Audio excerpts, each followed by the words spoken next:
Voilà ce qui arrive quand tu lis la Bible. Il y avait un petit garçon qui vivait avec son grand-père dans une ferme. Chaque matin, le grand-père chrétien se levait tôt et prenait un peu de temps pour lire les Écritures. Son petit-fils essayait de l'imiter, mais un jour lui demande « Grand-père, j'essaie de lire la Bible, mais le peu de fois où j'arrive à y comprendre quelque chose, je l'oublie presque aussitôt. Alors, à quoi ça sert? Autant que je ne la lise plus. » Le grand-père termine tranquillement de mettre le charbon qu'il tient dans un panier dans le poêle. Puis il dit à son petit-fils « Va au fleuve et apporte-moi de l'eau. » L'enfant y va, mais bien entendu, quand il revient, il n'y a plus d'eau dans le panier.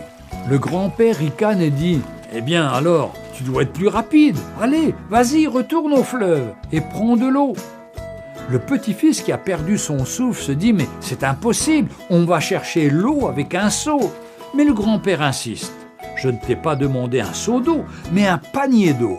Retourne au fleuve. » Le jeune homme sait qu'il n'y arrivera pas, mais il y va quand même, pour montrer au vieil homme que c'est inutile. Il a beau être rapide, l'eau filtrait des trous du panier.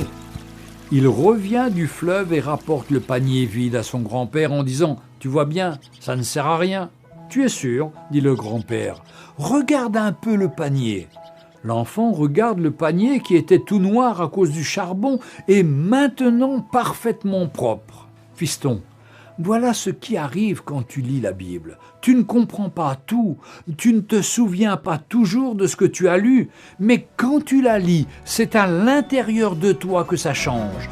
Dieu travaille comme cela dans nos vies. Il nous peaufine intérieurement et peu à peu nous transforme pour que nous puissions lui ressembler.